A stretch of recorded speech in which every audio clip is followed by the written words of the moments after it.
L'échiquier international, bienvenue à vous. Le numéro de ce soir consacré aux conclusions de la rencontre de Tianjin avec le sommet de la coopération de Shanghai.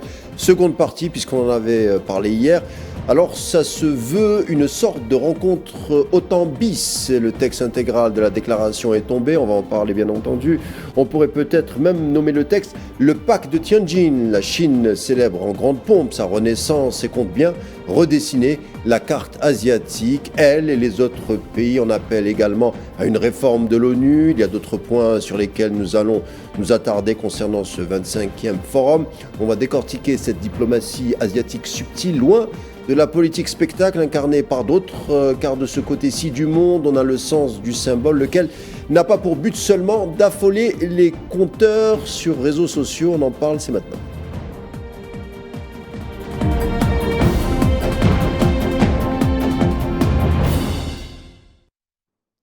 Alors ce 25e forum de l'Organisation de la coopération de Shanghai, seconde partie qui s'est conclue hier, quels ont été les messages forts, la mise en scène de la renaissance chinoise voulue par le Parti communiste qui a toujours affirmé vouloir mettre un terme à un siècle d'humiliation occidentale ayant précédé son arrivée au pouvoir en 1949. D'ailleurs, la ville portuaire de Tianjin, où s'est tenu le forum de la coopération de Shanghai, a été pendant longtemps sous domination occidentale dans le pays. On va encore en parler avec notre invité du jour de ça et de pas mal de messages et de symboles. Manuel Pouchelet, bonsoir.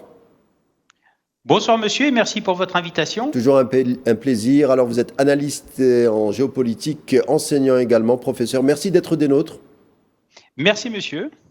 Alors on l'a dit, le forum de Tianjin pour la Chine, mais pas que, a été l'occasion de démontrer un front uni après les troubles planétaires provoqués par la guerre commerciale impulsée par Donald Trump, le président américain. La Chine le dit par le biais de son ministre des Affaires étrangères Wang Yi. À Pékin hier, la Chine veut se poser en puissance alternative avec un cadre légal. C'est un peu une riposte politique, que ce sommet, c'est une riposte politique anti-Trump. Est-ce qu'on pourrait présenter la chose comme ça, ou c'est plutôt un peu exagéré de caricaturer le forum de Shanghai par rapport à être une espèce de critique par rapport à Trump? Votre avis? Si vous voulez, ce qui est intéressant avec ce sommet, il ne faut pas que l'Asie ne fera pas l'erreur de caler sa stratégie avec Donald Trump. Il faut être clair sur ce sujet. La stratégie, si vous voulez, asiatique, de la Chine en particulier, c'est par rapport à tout l'Occident. Vous l'avez mentionné dans le message introductif à votre émission. Il faut savoir que Tianjin est une ville portuaire qui a été occupée par des colonies et des comptoirs, on va dire, occidentaux, pour lesquels ils n'ont pas forcément laissé un excellent souvenir. Le message est fort et en même temps, je vous ferai remarquer que ce sommet s'est déroulé dans une ville de province à proximité de Pékin et non dans une capitale. Preuve en est que le port, d'ailleurs, dans certains pays arabes, je vous le rappelle, qu'il y a un proverbe, la richesse vient de la mer, et c'est ce que le message de M. Xi Jinping avec ses hôtes, mais également au sein de cette organisation, si vous voulez, dans lesquels on trouve différents intérêts économiques, bien entendu, mais aussi quelques tensions entre les membres, puisque les récents événements, notamment je pense à ce qui s'est passé entre l'Inde et le Pakistan, et puis aussi de tenter un petit peu de ressouder l'entente au sein des BRICS, qui devient un réel contrepoids, on va dire, à l'impérialisme, j'ose pas dire occidental, mais une Occident qui est en perte de vitesse. En tous les cas, cette démonstration du président Xi Jinping est un message fort adressé à la communauté internationale, en particulier à l'Occident. Et je vais rebondir sur ce que vous m'avez demandé, pas forcément envers Donald Trump. Donald Trump, il faut savoir que c'est le voisin immédiat, puisque entre les deux pays, vous avez l'océan Pacifique. L'océan Pacifique a toujours été un espace, on va dire, d'influence, que ce soit pour la Chine, que ce soit pour l'Inde, mais surtout aussi pour les États-Unis, puisque je vous le rappelle, vous avez également de nombreux faits historiques, notamment les plus récents au regard de l'histoire, qui ont été, si vous voulez, la reconquête des îles par l'armée américaine pour défaire le Japon. Donc, vous voyez finalement, quand vous regardez cet espace géographique qu'est le Pacifique, vous avez quand même beaucoup d'acteurs incontournables. Vous avez des membres du G7, je pense au Japon, je pense aux États-Unis. Vous avez également des membres permanents du Conseil de sécurité, la Chine, et puis bien entendu les États-Unis, encore une fois, et puis cette organisation économique qui semble être le futur des relations internationales, puisque l'Asie s'ouvre progressivement, impose ses solutions technologiques. Pourquoi ? Parce que c'est impulsé par une dynamique de plusieurs États qui, autrefois, il n'y a pas si longtemps, je pense aux années 80, étaient encore considérés comme émergents. Et on est bien loin, si vous voulez, de la portée du discours de Bandung de 1955, où finalement on retrouve quasiment les mêmes acteurs. Alors on va essayer de parler de certains des invités présents à Tianjin. On commence naturellement par Vladimir Poutine, dont la visite en Chine doit durer 4 jours. C'est sa plus longue sortie hors de Russie depuis le début du conflit en Ukraine. On a encore profité pour mettre en scène son lien profond avec Xi Jinping, le président chinois. On se souvient même lors de la rencontre à Anchorage avec Trump, la diplomatie russe, dans ses communiqués, a bien fait comprendre que la rencontre avec le président américain ne changeait rien au lien indéfectible entre Pékin et Moscou. On le voit du côté russe. On fait tout pour maintenir, protéger ce lien avec la Chine. Il est très important pour Moscou et pour peut-être la Chine pour contrer, c'est pour ça que je reviens à ma question initiale, pour contrer, en tout cas pour se faire entendre par rapport aux menées américaines. Tout à fait. Alors en fait, si vous voulez, quand vous observez la situation géographique, les États-Unis, au moment de la guerre froide, ont fait ce qu'on appelle la politique d'endiguement au niveau de l'URSS à l'époque. Et aujourd'hui, cette politique d'endiguement, ils l'ont accentuée et élargie avec la Chine. C'est une puissance qui leur fait peur. Je rappelle que la Chine est également détentrice de la dette américaine, mais c'est également un grand concurrent puisqu'une partie des produits de consommation aux États-Unis viennent de Chine quelque part. Ensuite, la visite de M. Poutine en Chine est un message politique fort et diplomatique, comme vous l'avez mentionné et souligné. Pourquoi ? Parce que Pékin a toujours été un soutien indéfectible de M. Poutine du moment où, je vous le rappelle, la Chine la Chine telle que nous la connaissons, cette République populaire, a célébré on va dire, en 1949, sa création avec Mao Tse-tung. Et les liens avec Moscou ont toujours été forts entre ces deux grands États, ces deux grandes puissances mondiales, puisque derrière, vous aviez également des relents de guerre froide, je pense notamment avec le soutien de la Chine envers la guerre du Vietnam, et également d'autres aujourd'hui, en 2025, avec ces nouvelles puissances d'Asie du Sud-Est, où Pékin souhaite, si vous voulez, y appuyer son hégémonie, puisque finalement, quand vous regardez l'histoire récente de la Chine, c'est quand même une locomotive qui va très vite, c'est un vecteur d'innovation, on parle même d'imposer des normes chinoises bientôt, chose que l'Occident ne veut pas. Et en même temps, cela effraie les Américains. Pourquoi ? Parce que ce sont leurs concurrents directs. Mais en même temps, c'est une concurrence qui doit obliger Washington à réagir et en fait à anticiper. Et force est de constater que l'on remarque que du côté américain, on est un petit peu à court d'idées en termes de stratégie, d'innovation. Mais en même temps, je vous le rappelle, c'est très important de le mentionner aussi dans cette analyse. Nous avons affaire à des pays qui sont plusieurs fois millénaires. Je pense à la Chine, qui a toujours été terre d'innovation. Pensez aux feux d'artifice, pensez à la poudre pour les canons. Et là, je vous parle d'événements qui remontent pour l'Europe à des temps, on va dire, très anciens, si vous voulez. Quand vous regardez l'histoire américaine, elle est récente. La création des États-Unis telle que nous la connaissons, c'est 1776 avec la déclaration d'indépendance. Alors il y a un autre pays que vous connaissez bien, qui est en froid avec Pékin, depuis d'ailleurs les affrontements frontaliers de l'été 2020. Je parle de l'Inde de Modi qui a subi cet été une lourde augmentation des droits douaniers sur ses exportations vers les États-Unis, au motif qu'elle achète du pétrole à la Russie. Alors la visite du Premier ministre indien en Chine, une première depuis 7 ans, a été l'occasion de marquer également une proximité nouvelle entre le dirigeant indien Vladimir Poutine et Xi Jinping. Un message aussi envers Washington. Alors, c'est un message envers Washington, mais en même temps, je vous ferai remarquer que le président Xi Jinping a utilisé une très belle métaphore. Il a dit que c'est la rencontre entre l'éléphant et le dragon. Le dragon, oui. Donc, quelque part, ce sont des animaux qui sont des animaux puissants, capables d'imposer leurs lois, mais en même temps, je vous ferai d'autres sur un autre sujet. il y a aussi l'affaire de la population. Je rappelle que l'Inde maintenant a dépassé la Chine en matière de population. La population indienne est beaucoup plus jeune, la population chinoise vieillit, et en même temps, Pékin est obligé de prendre en compte cette puissance silencieuse. Parce que vous savez, l'Inde, on ne peut pas dire qu'elle fait souvent la une des journaux, mis à part ce qui s'est passé récemment dans ce conflit au Cachemire avec le Pakistan. Mais la présence du Premier ministre indien, M. Modi, est un signal fort que finalement, malgré certaines désententes, on est capable de s'entendre sur le fond, c'est-à-dire sur l'économie. Il faut savoir que les sanctions de Donald Trump envers l'Inde, de toute façon, vont malheureusement être en la défaveur, enfin excusez-moi, je ne devrais pas dire malheureusement, mais en la défaveur de Donald Trump. Pourquoi ? Parce qu'il y fait sous-traiter avec ses GAFAM de nombreux programmes informatiques.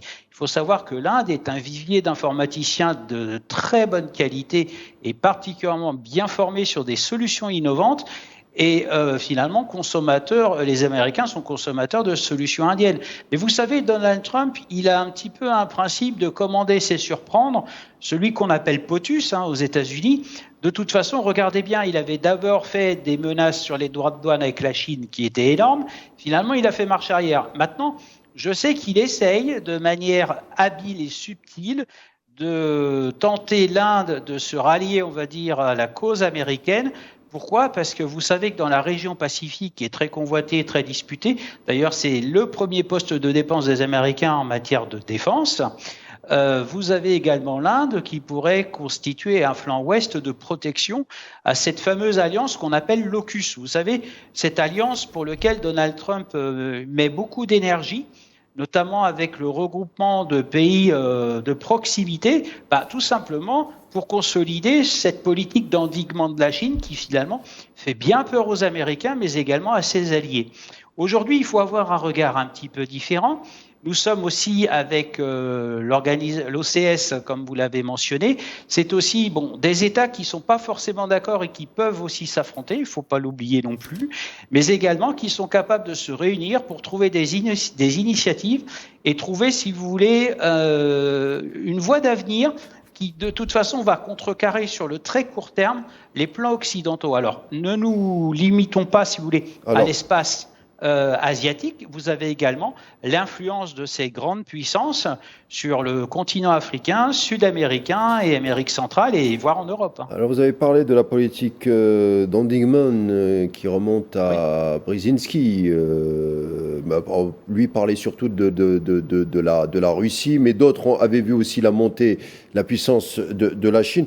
Mais comment endiguer un tel pays ? D'ailleurs, les Chinois ne sont pas naïfs par rapport à cette politique, et le sommet de Tianjin en parle, puisque vous l'avez dit, la Chine parvient à réunir des dirigeants des pays allant des rives du Pacifique à l'Asie centrale en passant par le Moyen-Orient. La Chine fait aussi une démonstration de sa politique d'intégration, et on pense tout de suite aux routes de la soie. Je donne un chiffre: entre 2013 et 2022, 930 milliards de dollars d'investissement chinois pour ce vaste projet.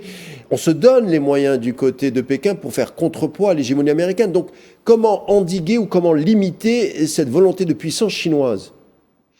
Vous savez, je pense que l'Occident se voile la face en tentant d'endiguer cette puissance. Je vais vous dire pourquoi, tout simplement parce que je pense que côté occidental, ils sont arrivés à une forme d'épuisement intellectuel sur les possibilités d'endiguer la Chine, pour lequel ils vont devoir composer. D'ailleurs, quand vous regardez bien les nouvelles routes de la soie que vous venez de mentionner, il faut savoir que le point d'entrée dans l'Union européenne, c'est la ville de Duisbourg. Donc c'est une ville allemande. Ensuite, il y a autre chose à souligner dans ces nouvelles routes de la soie. Finalement, il n'y a pas d'échange, il n'y a pas tant de bilatéralité dans ces échanges. On puise les ressources naturelles sur tel ou tel pays, on les achemine en Chine, et ensuite les marchandises font le chemin inverse une fois qu'elles sont manufacturées. Donc, si vous voulez, pour l'aspect logistique des choses, c'est quelque chose d'important. Vous avez un pays bloquant pour l'instant pour raison de guerre, c'est l'Ukraine, et c'est pour cela aussi que les Chinois sont obligés de s'entendre avec la Russie pour peut-être mettre un terme à cette guerre en Ukraine qui est particulièrement bloquante sur les acheminements logistiques. Vous avez parlé d'importants investissements, notamment d'infrastructures routières et même ferroviaires, avec des constructions qui ont été rénovées. La plupart du temps, quand vous regardez l'histoire de ces constructions, c'était du temps des colonies occidentales. Maintenant, la Chine impose son tempo. Elle a très bien compris que la logistique ne se fait plus, uniquement par les mers. Pourquoi ? Puisque les mers, en fait, sont devenues instables. Pensez à chaque fois au détroit de Malacca, qui était un vrai piège. Pensez également avec le conflit au Yémen, où le golfe d'Aden est encore une zone coupe-gorge. Donc finalement, les Chinois ont quand même trouvé la solution pour contourner ce problème. Ils ont l'allié russe, vous l'avez dit. Là, finalement, la seule voie maritime à cause du réchauffement climatique qui pourrait fonctionner, qui permet de gagner 15 jours de délai sur les acheminements, c'est la route de l'Arctique, pour lequel Moscou bénéficie de brise-glace nucléaire pour passer en plein hiver, et en même temps, avec le réchauffement climatique, les mers sont de moins en moins bloquées dans cette partie du monde, si vous voulez. Mais la Chine, dans son histoire, s'est toujours méfiée des mers, toujours méfiée des espaces fluides pour imposer sa puissance. Oui, alors elle s'est toujours méfiée des mers parce qu'on sait qu'également la menace vient par les mers. Tout à l'heure, je vous ai parlé de richesse parce que vous savez que j'ai la chance, moi, de bien connaître le Moyen-Orient et d'y habiter une partie de l'année. Par exemple, pour les Phéniciens, la mer était une richesse, mais vous l'avez très bien dit, c'était également une menace parce qu'ils avaient un concurrent qui s'appelait l'Empire romain. Maintenant, la Chine se méfie parce qu'elle a dans son histoire, quand vous regardez dans son histoire encore récente, il y a encore les meurtrissures de 1937.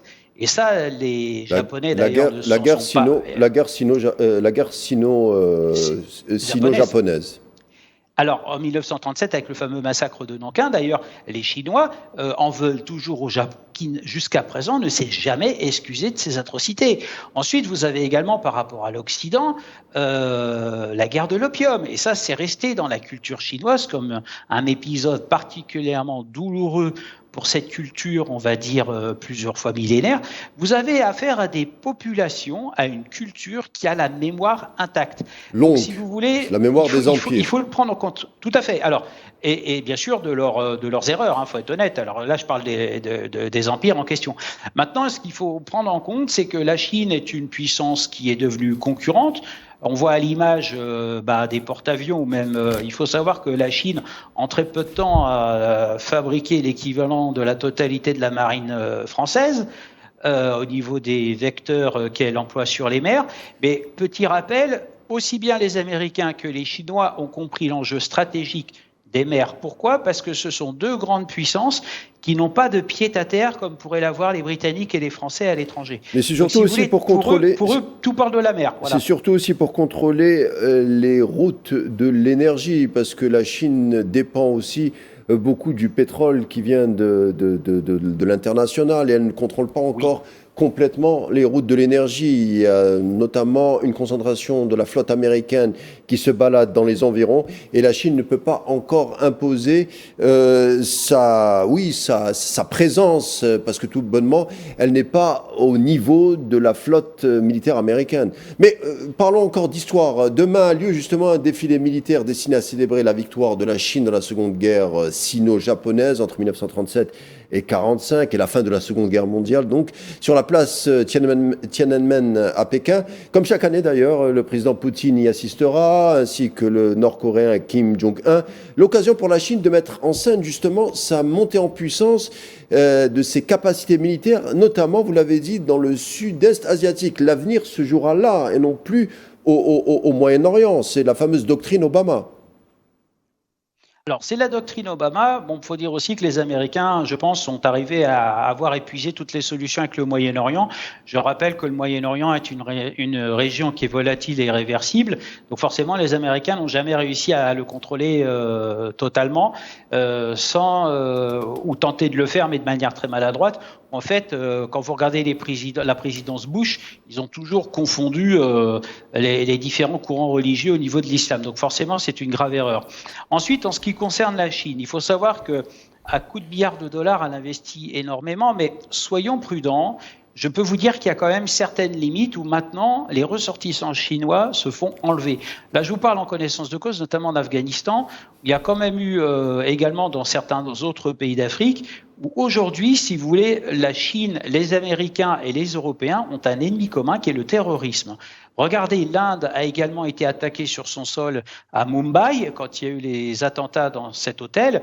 Donc, si vous voulez, ils ont tous un point commun, donc ils sont condamnés à s'entendre. Parce que le miracle économique que vous êtes en train de m'évoquer, il ne peut pas se faire sans puissance militaire. Et justement, l'objectif de Pékin, avec cette démonstration de force, ce serait peut-être de démontrer, si vous voulez, également qu'ils sont capables de porter le feu en tout temps et en tout lieu, tout comme la diplomatie américaine qui remonte notamment avec le porte-avions et la doctrine d'emploi du porte-avions révélée par le président Nixon en 1970, qui avait très bien insisté en disant le porte-avions est le bras armé de notre diplomatie. Maintenant, pour Pékin, je reviens, ils font également la même stratégie que des Américains. Je rappelle qu'ils ont un poste avancé au niveau de Djibouti, tout simplement. Pourquoi ? Parce qu'ils savent qu'il y a un verrou à ce niveau-là et que pour assurer la sécurité des navires chinois qui viennent, on va dire, livrer leurs clients en Europe ou au Maghreb, ou même au Moyen-Orient dans la partie Mashrek, ils sont obligés d'avoir un accompagnement. Maintenant, la Chine, si vous voulez, a une stratégie différente. Je ne sais pas si vous connaissez, on parle plutôt de jeu de Go, alors que les adversaires américains, c'est le poker. Alors, vous savez, c'est un poker qui est plus ou moins menteur, mais à ce petit jeu-là, vous ne pouvez pas non plus trop longtemps vous opposer avec ces jeux qui sont très anciens et qui relèvent surtout de la stratégie. La stratégie. Alors, un des points de la déclaration finale concernant le sommet à Tianjin, on s'accorde à réformer l'ONU et on condamne l'agression sioniste américaine contre l'Iran de juin dernier. On le rappelle, l'OSCE affiche sa solidarité avec l'Iran, qui est un membre de la coopération de Shanghai. Le président iranien était d'ailleurs présent à Tianjin. On a appris hier qu'il risque d'avoir un second round de bombardements sionistes à l'endroit de l'Iran. Qui nous le dit ? Eh bien, c'est l'ancien conseiller de la défense des États-Unis, le colonel Douglas McGregor, qui parle, lui, d'une nouvelle agression sioniste cet automne contre l'Iran. On a forcément évoqué ce scénario à Tianjin. On parle de la présence de conseillers militaires russes en Iran. Cette fois-ci, si cela se produit, Emmanuel Pouchelet, est-ce qu'on pourrait s'attendre à une aide plus appuyée des pays comme la Chine ou la Russie à l'endroit de Téhéran ? Qu'est-ce que vous en pensez ? De toute façon, vous savez, dans cette affaire du combat de l'Iran contre l'entité sioniste, je vais être très clair, ils ont toujours été soutenus. En même temps, les Iraniens sont consommateurs de solutions russes en termes d'armement, qui d'ailleurs modifient ce qui fait en sorte qu'ils sont quasiment inatteignables quelque part. Parce que les Américains connaissent particulièrement bien les contre-mesures pour justement éviter que cela fonctionne trop bien, si je puis me permettre. Maintenant, les Américains sous-estiment, on va dire, les relations internationales de Téhéran. Mais vous savez, les relations internationales de Téhéran, elles sont aussi orientées quand même sur des dossiers où même avec Washington, ils sont condamnés à s'entendre. Je vais vous expliquer pourquoi. Vous avez un dossier qui est particulièrement délicat, c'est qu'à la frontière Est et l'instabilité en Afghanistan, les Américains sont obligés de tenir Téhéran parce qu'ils ont très peur que si Téhéran bascule, ce sera une guerre à n'en plus finir dans la région, avec des conséquences que vous savez pour leur allié israélien. Ensuite, vous avez également la présence de Téhéran en termes d'un autre dossier international, qui est ce fameux État dont on parle régulièrement, qui est le Kurdistan, pour lequel vous avez une partie et des minorités iraniennes, kurdes. Il faut savoir que l'Iran est également une mosaïque de populations qui cohabitent un petit peu comme l'Irak, avec des chiites, des sunnites et puis également d'autres populations. Donc l'objectif est d'afficher cette union avec la Chine et la Russie, est un message fort de cette organisation par rapport à, on va dire, les interférences et, on va dire, immixtions américaines dans la région. Mais je le rappelle, il faut savoir que Téhéran est quand même un promontoire très important pour la stabilité du Moyen-Orient, puisque son concurrent direct aussi, et pour lequel ils s'entendent finalement, c'est également l'Arabie saoudite. Maintenant, l'Iran a quand même une puissance régionale importante. C'est un des pays les plus peuplés du Moyen-Orient d'ailleurs, mais également c'est aussi un berceau religieux. Je rappelle que la ville de Qom est un berceau religieux pour le chiisme, avec, si vous voulez, tout ce brassage de population qui vient en pèlerinage et pour lequel Téhéran n'hésite pas à faire des rappels. Maintenant, en termes de diplomatie, il faut vraiment être très prudent. Vous m'annoncez un calendrier de perturbation avec l'État sioniste. Moi, je vais rester très prudent parce que pour l'instant, ils se sont embourbés avec Gaza, pour lequel ça fait quand même déjà bientôt 2 ans qu'ils sont dans une opération militaire qu'ils pensaient faire rapidement. En même temps, petit point particulier au niveau militaire, je rappelle qu'Israël n'a pas les effectifs ni de l'Iran, ni des Américains, des Chinois et des Indiens. Donc en fait, si Téhéran peut avoir des soutiens autres, d'ailleurs on l'a vu en Syrie, de toute façon, on l'a vu lors des émissions où vous m'aviez invité, ils sont capables aujourd'hui de défaire, on va dire, certains vecteurs israéliens, notamment avec des frappes sur le territoire israélien. Merci Emmanuel Pouchelet, analyste en géopolitique avec qui on a discuté pour l'échiquier international du jour. Manuel, je vous dis à bientôt et merci pour tous ces éléments. Merci monsieur et à très bientôt. Merci chers téléspectateurs de nous avoir prêté attention. Bonne suite des programmes sur Al24 News en vous souhaitant une bonne soirée.